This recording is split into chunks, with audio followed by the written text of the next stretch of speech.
Shoutout mga kainday! Dadaan muna ako dito sa Bread Talk kasi bibili ako ng tinapay. Galing ako sa palengke.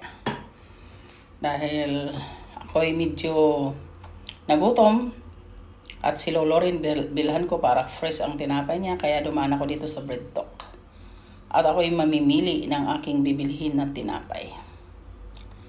Okay. Ngayon, ito na yung napili ko. Itong mahaba na malapad. Ito yung beef curry naan ang tawag nito. Yung dalawa naman is kay Lolo yun. Pero tag-iisa kami ni Bibs nito. Yan. Tag-iisa kami niyan ni Bibs. First time ko yan bumili na tinapay. Kaya matikman kung ano ang lasa niya. Kasi mukhang medyo masarap. Ayan na. Yan, yun, ito, cheese, ito ang flavor cheese. Tag 17 ang isa. Mahal rin ah.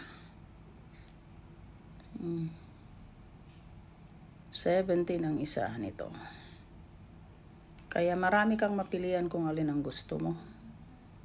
Yan, gusto ko rin ito. Kaso lang, medyo matamis. Croissant with almond. Yan, gusto ko yan. Yan. Gusto ko yung ganyan. Yan. Ikaw ang pag-asa, nasa iyo ang ligaya. Yan yung binili ko kay Lolo. Sa piling mo, sinta, tayo ay nagmahalan. Ano man ang nangyayari, spicy yan kunti. Hindi kita iiwan, ipaglalaban ko. Sa Bread Talk ako. Ang pag-ibig mo, yan, masarap itong pandan. Pandan yan ang palaman eh. Yung ganyan, pandan ang palaman. Masarap. Ipaglalaban ko hanggang sa dulo ng mundo. Ang ating pag-ibig sa tinapay ko. Masarap yung mga flavor sa Bread Talk, mga tinapay. Gusto ko, pero mahal lang sila masyado. Yan, 15. Apple yan ang palaman. Ay, yung parang pinya, pero hindi ko type. Matamis masyado kasi. Pag matamis masyado, hindi ko, Ano man ang mangyari, basta ika'y bibili ng tinapay. Ipaglalaban mo ang lahat ng hilig ko. Ipaglalaban mo. Ito, paborito to ni Bibs. Chocolate muffin. Hanggang sa dulo ng Bread Talk. Ito, matamis to eh. Ayoko nito, matamis. Ang ating pag-ibig, giliw ko. Ito ang gusto ko. Ano to? Green tea and flavor. Itong muffin na ito. Green tea. Yan, gusto ko. Yan, pag tatlo ang bilhin mo, mas nakakamura kapag tatlo. Pero kung isa-isa, mahal. Yan yung mga, individual na, tart. Masarap yung mga fruit na, tart. Pero ang paborito ko talaga sa mga tart is yung chestnut. Yung ganito, fruits, hindi ako masyado. Lalo na sa mangga. Yung chestnut ang gusto ko talaga. Sa strawberry, mga cake, hindi ako masyado. Sa mga cake, gusto ko lang yung walang prutas na halo. Pero yung flavor niya, yung medyo mild lang ba yung tamis. Yung hindi talaga yung matamis. Kasi ayoko nga yung kahit noon, hindi man ako sobra sa tamis talaga. Kahit noon pa.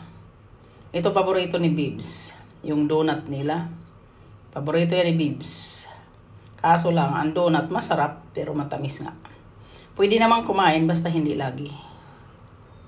Lahat naman ng pagkain is bawal kapag sumobra na.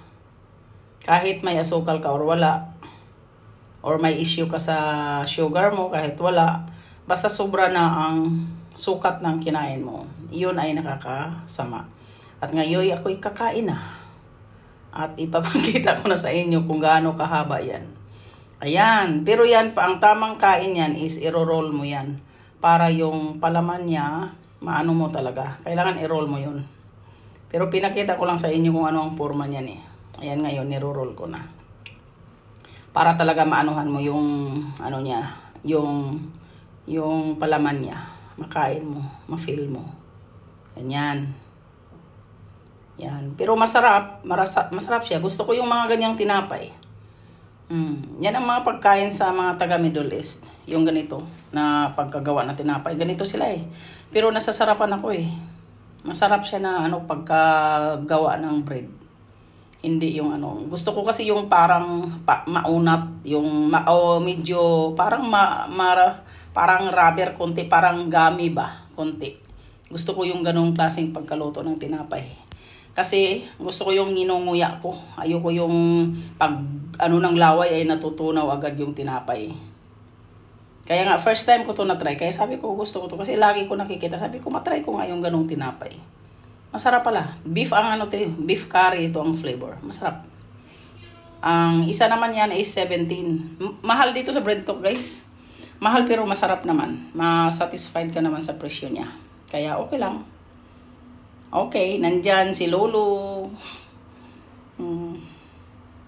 Sabi siguro ni Lolo, sus wala naman siyang kausap dyan sa telepono niya. Bakit nandyan nagdadaldal? Okay guys. Matatapos na ang aking video. Galing pa yan ako sa palengke. Bye-bye!